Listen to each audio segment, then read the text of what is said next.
മണലൂർ പഞ്ചായത്ത് ഓഫീസിൽ നികുതി അടയ്ക്കാൻ വന്നയാളെ പഞ്ചായത്ത് പ്രസിഡന്റ് സ്വാധീനിച്ച് മണൽ ലേലത്തിൽ പങ്കെടുപ്പിച്ച് കബളിപ്പിച്ചതായി പരാതി.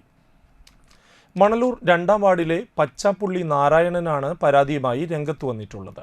കുറച്ചു മാസങ്ങൾക്ക് മുമ്പ് പഞ്ചായത്തിൽ നികുതി അടയ്ക്കാനായി കാത്തുനിൽക്കുന്നതിനിടെ മണലൂർ പഞ്ചായത്ത് പ്രസിഡന്റ് സൈമൺ തെക്കത്ത് തന്നെ അരികിലേക്ക് വിളിച്ചു വരുത്തി 1000 രൂപ പോക്കറ്റിൽ വെച്ച് തന്ന് പഞ്ചായത്ത് ഓഫീസിൽ നടക്കുന്ന മണൽ ലേലത്തിൽ പങ്കെടുക്കാൻ പറഞ്ഞു. പറഞ്ഞതനുസരിച്ച് ലേലത്തിൽ പങ്കെടുത്തതായും ലേലം പിടിച്ചതായും ഇദ്ദേഹം പറയുന്നു.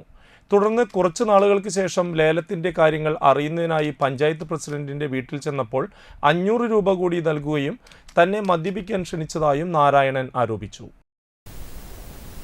ഞാൻ മണലൂർ പഞ്ചായത്തിൽ പോയിട്ട് എൻ്റെ വീടിൻ്റെ നികുതി അടയ്ക്കാൻ ചെന്നു. അപ്പോൾ സൈമൺ മാസ്റ്റർ പ്രസിഡന്റ് എൻ്റെ കൈകൊണ്ട് അടി വിളിച്ചു.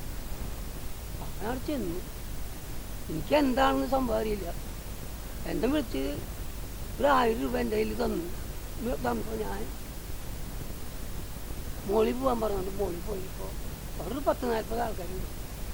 അങ്ങനെ അപ്പോഴേ ഞാൻ അറിയുന്നു ഇത് മണ്ണാണ്. ഞാൻ വിളിച്ചെടുത്തപ്പോൾ സൈമൺ മാസ്റ്റർ വിളിച്ചോണ്ട് കൂടെ ഇറങ്ങിപ്പോയി. എന്നാൽ എന്നെയും കൂടി വിളിച്ചില്ലേ. ഞാൻ അവിടുത്തെ ആൾക്കാരായിട്ട് അങ്ങോട്ട് കശമശ ചെറുതായിട്ടുണ്ടായി. ഞാൻ അങ്ങോട്ട് പോകുന്നു. തന്നെ അയാളെ നിൽക്കാനും പോയില്ല. ഞാൻ വീട്ടിൽ പോയി. അങ്ങനെ ഇതെന്തായി അറിയാൻ വേണ്ടിയിട്ട് ഞാൻ ഒരു ചങ്ങോടെ വീട്ടിൽ പോയി, പ്രസിഡന്റിൻ്റെ വീട്ടിൽ പോയി.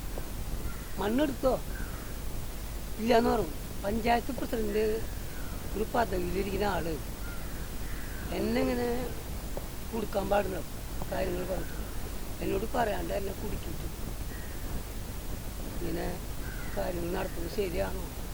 ലേലം ചെയ്ത മണ്ണ് തന്നെ ബിനാമിയാക്കി പഞ്ചായത്ത് പ്രസിഡന്റ് എടുത്തോ അതോ മറ്റാർക്കെങ്കിലും മറിച്ചു വിൽപ്പന നടത്തിയോ എന്നാണ് ഇദ്ദേഹം ചോദിക്കുന്നത്.